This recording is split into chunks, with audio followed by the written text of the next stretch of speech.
Roja yekşemê hilbijartinên giştî li Tirkiyeyê tê darxistin. Ne ji al û remzên partiyan be mirov bêhna Hesekûyê hilbijartin çêbe. Ji ber ku ne partî mîtîngan çêkirin, ne jî kampeynek bi deng û coş çêbû.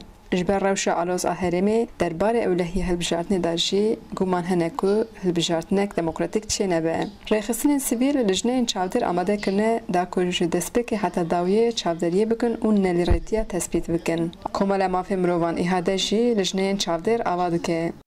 Tiştê nebaş çêdirin çênabe. Em ê li ew bînê sandık tê dane.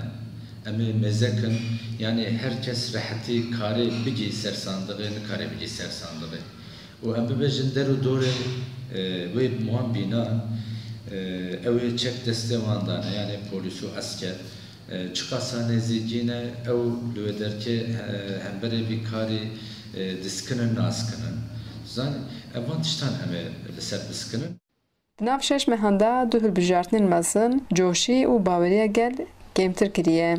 Nivîskar Reha Rohavî dibêje di heftê Hezîranê de baweriyek çêbû lê têkçûna pêvajoyê û pevçûnên li Herêmê baweriya gel kêm kir ji siyaseta demokratîk. Heştê kes ji wexta çûn parlamentoyê insana got ku ev mesela wê bi pêvajoyek demokratîk belkî bi serî be.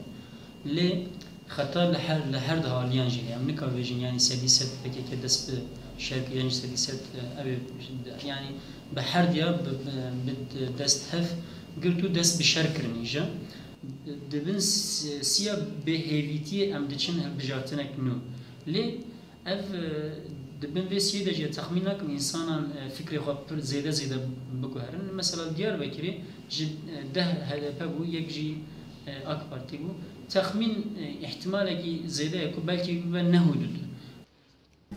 Xecî Can Farxîn, Dengê Amerîka, Amed.